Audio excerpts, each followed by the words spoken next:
नमस्कार प्रिय भक्तजनों, राधे राधे, जय श्री कृष्णा। मैं हूँ रीता शुक्ला। आप सभी भक्तजनों का हार्दिक अभिनंदन करती हूँ अपने YouTube चैनल पर। तो दोस्तों, आज हम सुनेंगे पुरुषोत्तम मास महात्म्य कथा का अध्याय 1। तो चलिए कथा को प्रारंभ करते हैं। कल्प वृक्ष के समान भक्तजनों के मनोरथ को पूर्ण करने वाले वृंदावन की शोभा के अधिपति अलौकिक कार्यों द्वारा समस्त लोक को चकित करने वाले वृंदावन बिहारी पुरुषोत्तम भगवान को नमस्कार करता हूँ। नारायण नर नरोत्तम तथा देवी सरस्वती और श्री व्यास जी को नमस्कार जय की इच्छा करता हूँ। यज्ञ करने की इच्छा से परम पवित्र नैमिषारण्य में आगे कहे गए बहुत से मुनि आए। शिष्यों के सहित ये सब ऋषि अंगों के सहित वेदों को जानने वाले ब्रह्मनिष्ठ, संसार की भलाई तथा परोपकार करने वाले, दूसरों के हित में सर्वदा तत्पर, श्रौत स्मार्त कर्म करने वाले नैमिषारण्य में आकर यज्ञ करने को तत्पर हुए।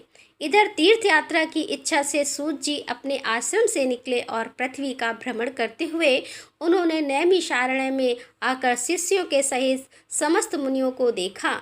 संसार समुद्र से पार करने वाले उन ऋषियों को नमस्कार करने के लिए पहले से जहाँ वे इकट्ठे थे वहीं प्रसन्न चित्त सूत जी भी जा पहुँचे।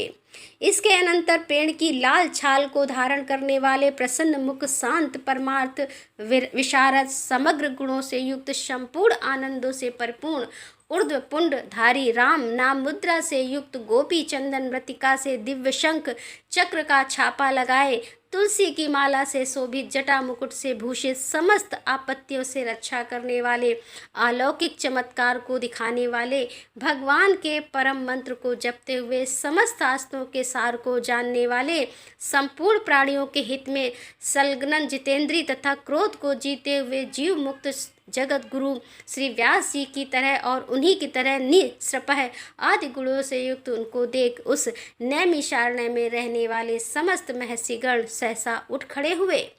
विविध प्रकार की विचित्र कथाओं को सुनने की इच्छा प्रकट करने लगे।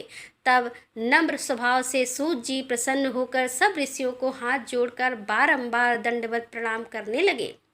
ऋषि लोग बोले कि हे सूत जी, आप चिरंजीवी तथा भगवत दृक होवे, हम लोगों ने आपको योग्य सुंदर आसन लगाया है। हे महाभाग, आप थके हैं, यहाँ बैठ जाइए। ऐसा सब ब्राह्मणों ने कहा।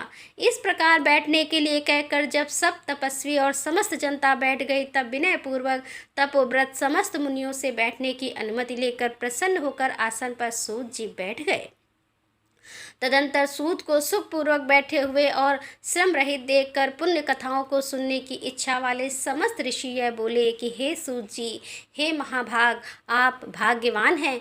भगवान व्यास के वचनों के हार्दिक अभिप्राय को गुरु की कृपा से आप जानते हैं। क्या आप सुखी तो हैं? आज बहुत दिनों के बाद कैसे इस वन में पधारे? आप प्रशंसा के पात्र हैं। हे व्यास शिष्य शिरोमणे, आप पूज्य हैं। इस संसार में सुनने योग्य हजारों विषय हैं, परंतु उनमें श्रेष्ठ कर थोड़ा सा और सारभूत जो है वह हम लोगों से कहिए। हे महाभागा, संसार समुद्र में डूबते हुए को पार करने वाला तथा सुफल देने वाला आपके मन में निश्चित विषय जो है वही हम लोगों से कहिए। हे अज्ञान रूप अंधकार से अंधे हुओं को ज्ञान रूप छचु देने वाले, भगवान के लीला रूपी रस से युक्त परमानंद का कारण, संसार रूपी रोग को दूर करने में रसायन के समान जो कथा का सार है वह शीघ्र ही कहिए। इस प्रकार सौनकादि ऋषि के पूछने पर हाथ जोड़कर सूत जी बोले कि हे समस्त मुनियों, मेरी कही हुई सुंदर कथा को आप लोग सुनिए। हे विप्र, पहले मैं पुष्कर तीर्थ को गया। वहाँ स्नान करके पवित्र ऋषियों, देवताओं तथा पितरों को तर्पण आदि से तृप्त करके तब समस्त प्रतिबंधों को दूर करने वाली यमुना के तट पर गया। फिर क्रम से अन्य तीर्थों को जाकर गंगा तट पर गया। पुनः काशी आकर अनंतर गया तीर्थ पर गया। पितरों का श्राद्ध कर तब त्रिवेणी पर गया। तदंतर कृष्णा के बाद गंडकी में स्नान कर पुनः ऋषि के आश्रम पर गया। धेनुमती में स्नान कर फिर सरस्वती के तीर पर गया। वहाँ हे विप्रो, त्रिरात्रि उपवास कर गोदावरी गया। फिर कृतमाला, कावेरी, निर्वध्या, ताम पपड़िका तामी वह हायसी नंदा नर्मदा शर्मदा नदियों पर गया। पुनः चरमंडवंती में स्नान कर पीछे से सेतुबंध रामेश्वर पहुंचा। तदंतर नारायण का दर्शन करने के हेतु बद्री बन गया। तब नारायण का दर्शन कर वहां तपस्वियों को अभिनंदन कर पुनः नारायण को नमस्कार कर और उनकी स्तुति कर सिद्ध क्षेत्र पहुंचा। इस प्रकार बहुत से तीर्थों में घूमता हुआ कुरुदेश तथा जांगल देश में घूमता फिर हस्तिनापुर में गया। हे द्विजों, वहाँ यह सुना कि राजा परीक्षित राज्य को त्याग बहुत ऋषियों के साथ परम पुण्य प्रद गंगा तीर गए हैं और उस गंगा तट पर बहुत से सिद्ध हैं भूषण, जिनका ऐसे योगी लोग और देव ऋषि वहाँ पर आए हैं। उसमें कोई निराहार, कोई वायु भक्षण कर, कोई जल पीकर, कोई पत्ते खाकर और कोई श्वास ही को आहार कर, कोई फलाहार कर और कोई फेन का आहार कर रहते और कोई फेन का आहार कर रहते हैं। हे द्विजों, उस समाज में कुछ पूछने की इच्छा से हम भी गए।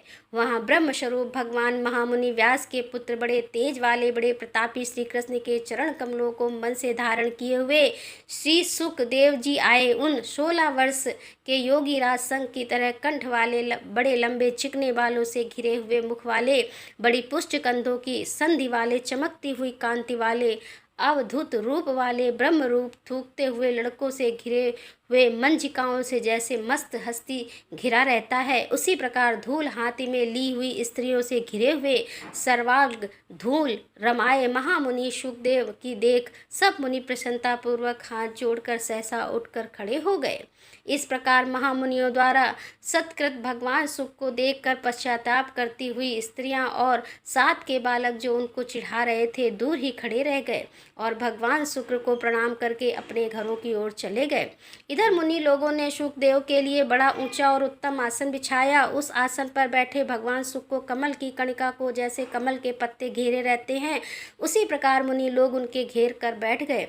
यहाँ बैठे हुए ज्ञान रूप महासागर के चंद्रमा भगवान महामुनि व्यास जी के पुत्र सुखदेव ब्राह्मणों द्वारा की हुई पूजा को धारण कर तारागणों से घिरे हुए चंद्रमा की तरह शोभा पा रहे थे। तो दोस्तों, यहाँ पर कथा का पहला अध्याय का समापन होता है। अगले अध्याय में फिर हम आपके सामने उपस्थित होंगे। तब तक के लिए राधे राधे, जय श्री कृष्णा।